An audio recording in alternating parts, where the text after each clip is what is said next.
ইরানের বিরুদ্ধে চলমান সামরিক সংঘাত নিয়ে নতুন মন্তব্য করেছেন যুক্তরাষ্ট্রের প্রেসিডেন্ট ডোনাল্ড ট্রাম্প।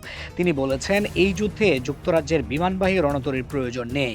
সামাজিক যোগাযোগ মাধ্যম ট্রুথ সোশ্যালে দেওয়া এক পোস্টে ট্রাম্প এমন মন্তব্য করেন। ট্রাম্প তার বার্তায় বলেন, যুক্তরাজ্য মধ্যপ্রাচ্যে দুটি বিমানবাহী যুদ্ধজাহাজ পাঠানোর কথা ভাবছে, তবে যুক্তরাষ্ট্রের সেই সহায়তার আর প্রয়োজন নেই। ব্রিটিশ প্রধানমন্ত্রী কিয়ার স্টারমারকে উদ্দেশ্য করে তিনি লিখেছেন, ধন্যবাদ প্রধানমন্ত্রী স্টারমার, কিন্তু আমাদের আর সেগুলোর দরকার নেই। যুদ্ধ জয়ের পর যারা এতে যোগ দেয় তাদের প্রয়োজন আমাদের নেই। ট্রাম্পের এই মন্তব্যকে অনেক বিশ্লেষক যুক্তরাষ্ট্র ও যুক্তরাজ্যের মধ্যে বাড়তে থাকা কূটনৈতিক দূরত্বের ইঙ্গিত হিসেবে দেখছেন।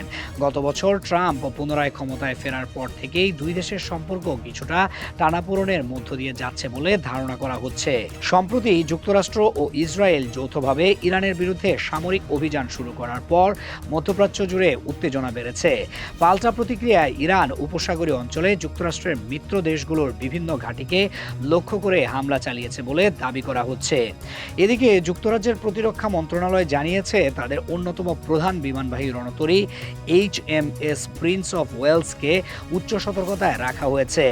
ব্রিটিশ সরকার যুক্তরাষ্ট্রকে সীমিত প্রতিরক্ষামূলক উদ্দেশ্যে কিছু সামরিক ঘাঁটি ব্যবহারের অনুমতিও দিয়েছে।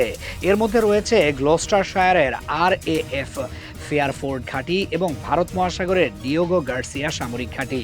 তবে ব্রিটিশ প্রধানমন্ত্রী কিয়ার স্টারমার সংসদে স্পষ্ট করে বলেছেন, যুক্তরাজ্য যুক্তরাষ্ট্র ও ইসরায়েলের আক্রমণাত্মক সামরিক অভিযানে সরাসরি অংশ নিচ্ছে না।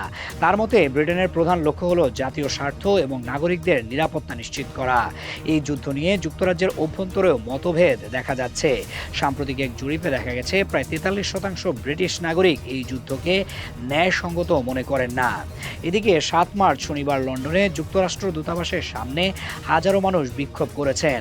তারা মধ্যপ্রাচ্যে চলমান সংঘাত বন্ধের দাবি জানান এবং দ্রুত যুদ্ধবিরতির আহ্বান জানান।